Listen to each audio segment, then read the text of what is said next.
he might not be Calvin Johnson. Luckily, he's not Stephen Ridley, but he is Calvin Ridley. And right now, we're going to do a draft analysis on him. Now, when it comes to Calvin Ridley, he's the most highly anticipated wide receiver coming out of this draft.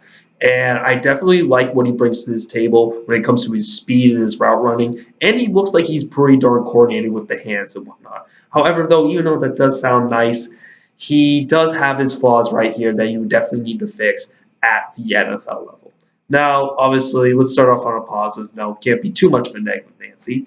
So one thing about him, as I mentioned, he has nice speed. 4.4 speed is really nice. I mean, that's the speed that Julio Jones has. And obviously, Julio Jones, he's one fast guy. I mean, sometimes people can't just catch up to him and all that. And he definitely has that clear home run speed. I like to say 4.5 is home run speed, but since he's got 4.4, he's well into the ballpark right there. And not only that, when it comes to his route running, he definitely runs his routes well. And one thing that's very important about route runners is speed definitely plays a vital role right there. Usually there are some exceptions to good route runners that are not incredibly fast, like Edelman or Wes Welker, usually the Patriots wide receivers, but the Patriots kind of do their own thing compared to the rest of the league. So, but there's obviously 31 other teams in the league right there, and if you have that speed element, a lot of people like to have that route running, that separation right there. And he can separate. If you got route running speed, this guy's going to definitely celebrate. So you don't have the most accurate quarterback in the world, similar to an Eli Manning. Yeah, if you get some separation right there, Eli can definitely fit it in there, of course, because he's going to have like 5 yards on the guy. And when it comes to it, though, that's definitely one thing that I think that are probably his two best qualities. Then his hands are definitely a quality right there. I think one thing for sure about his hands is he definitely seems as if that he's a natural pass catcher. He definitely knows how to track the ball well. The guy just doesn't he's not lazy about it. He knows where the ball is. He finds it, and he has good ball placement in the sense that usually that's a quarterback term, but he has good ball placement when catching the ball and getting it right there. Really good hands right there, and all of that. And I think one thing that really sees that you see out of him, the guy's a baller. The guy likes to get yards after the catch, and he's not scared to make a juke right here. He's not scared to make a spin move right here. He definitely brings some high quality like plays after this. The guy's a playmaking wide receiver, and I think he can fit very well in a West Coast offense. You can just slip him right into there and all that, and boom, I think he can make a big impact right out the gate, similar to what Amari Cooper was during his rookie year. And when you look at him, I think one of the biggest qualities, or one of the favorite qualities I have with wide receivers, is the toughness part. And the guy caught a touchdown pass in a clutch moment on a fourth down conversion with their backup quarterback in the championship game. The guy has some clutch genes right there. And I think the clutch gene is important for a lot of these wide receivers. If you look at the new millennium and this era, Super Bowls, you don't win by blowouts anymore, since with the salary cap era. How you do when you got to win with close games and whatnot, and you usually have to throw the ball in close games. You don't usually run it in the final 2 minutes, so you got to throw it in there. You got to have some wide receivers that aren't scared of the big moment right there, and I definitely think Calvin Ridley's not scared of the big moment, and that's why I see a baller gene in him. I definitely think this guy could have a colorful career in the NFL. Now, love is all good and all that, but come on, we got to bring down some hate every now and then. Now, when it comes to his combine actually wasn't that stellar. I mean, everyone expected him to run a 4.4, and not only that, when it comes to his agility and his acceleration, not that impressive. You look at his broad jump, vertical jump, and his three cone drill, not impressive at all. They weren't very stellar at all. Usually, I think he got a 31-inch vertical jump. Not exactly the best that you want to see from a wide receiver and whatnot. Usually, you like a little bit explosion right there.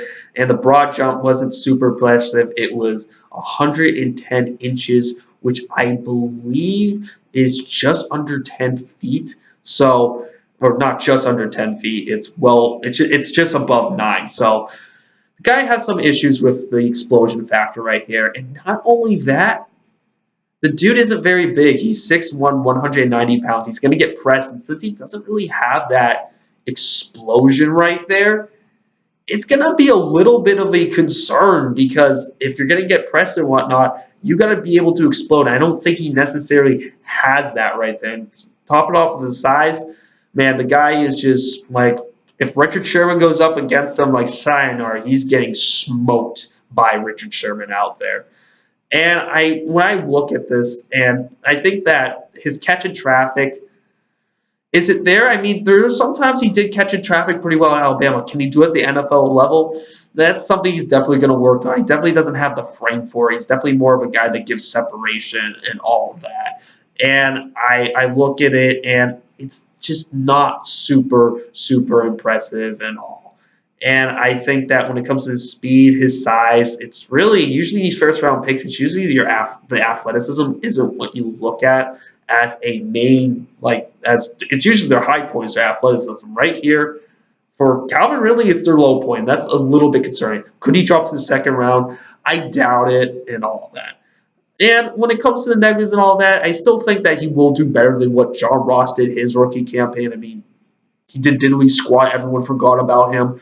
I mean, I didn't really have that much hope for him and all of that. I thought he was just my player comparison for him was Mike Wallace. But speaking of player comparisons, by the way, I got 3 right here. If you're kind of new to this channel, there's 3 types that I do. You basically do worst case scenario, expected scenario, so what you're probably going to get, and then your best case scenario, what is this guy's max potential. And I'm pretty high on Calvin Ridley. He's actually one of my favorite players coming out of the championship and whatnot. But just because I'm looking at him, he's one of my favorite players in college. And on a high note, he could be similar to a Torrey Holt. I think if you can really work with this guy, the guy definitely has ability to have that home run speed. He has the coordination that Torrey Holt had. And not only that, Torrey Holt played pretty well in big games. And I definitely think that you can put in Calvin Ridley. Calvin Ridley can play well in big games. And when you see that in BCS championship, that's something that I saw. However, though, usually Torrey Holt might be a little bit high because Torrey Holt is a guy that might be in the Hall of Fame one day. And I definitely think that I want to go for Antonio Freeman as his expected results right now. Now, if you don't know who Freeman is, he was a wide receiver for the Green Bay Packers, number 86. Brett Favre used to love throwing to this guy. He had 3 seasons when he got 1,000 yards, and I definitely think that I definitely look at Calvin Ridley. He could definitely get that as an NFL player and all of that. And he was a good deep threat. I think Calvin Ridley is going to step into the NFL right away as a deep threat. Now, his worst case scenario is a guy I've been a critic on in my YouTube videos. It's Stefon Diggs. Now, Stefon Diggs, obviously, the guy can ball and all that. He has some route running here. And I'm like, well, that kind of seems like things that you like out of wide receivers, right? Yeah, but when it comes to my overrated videos, though, what happens is the reason why I make them is because if I feel like a player is given too much credit, that I'm gonna call him out. I'm gonna say that he's overrated because I don't think he deserves as much that so much positivity, all that sunshine and rainbows and whatnot. Because some people compare Stefon Diggs as like the next Antonio Brown. Like, slow down, people. Slow down. He's not the next Antonio Brown. He's a number 2 wide receiver. And I think Calvin Ridley, worst case scenario, is going to be a interesting number 2 wide receiver, which is what Stefon Diggs is and all that. And there's some other player comparisons I was willing to consider. I was willing to consider Donald Driver because Donald Driver did really well in the scrambling drill, and I think Calvin Ridley could do awesome in the scrambling drill too with a quarterback. I think he'll have good chemistry with guys similar to Aaron Rodgers. I mean, well, who doesn't have good chemistry with Aaron Rodgers? But I think he could definitely have quality chemistry with a guy like Russell Wilson and whatnot. And overall, guys, as you know, I talk way too freaking much. What do you guys think? Leave your comments down below. Guys, if you want to see his combine results or want to see his NFL draft board, click the link in the description. I said Stefon Diggs was overrated. Agree with me, disagree with me, or you're just bored, you just need to watch a video. Just click in the link in the description if you're interested. See you guys next time. Peace.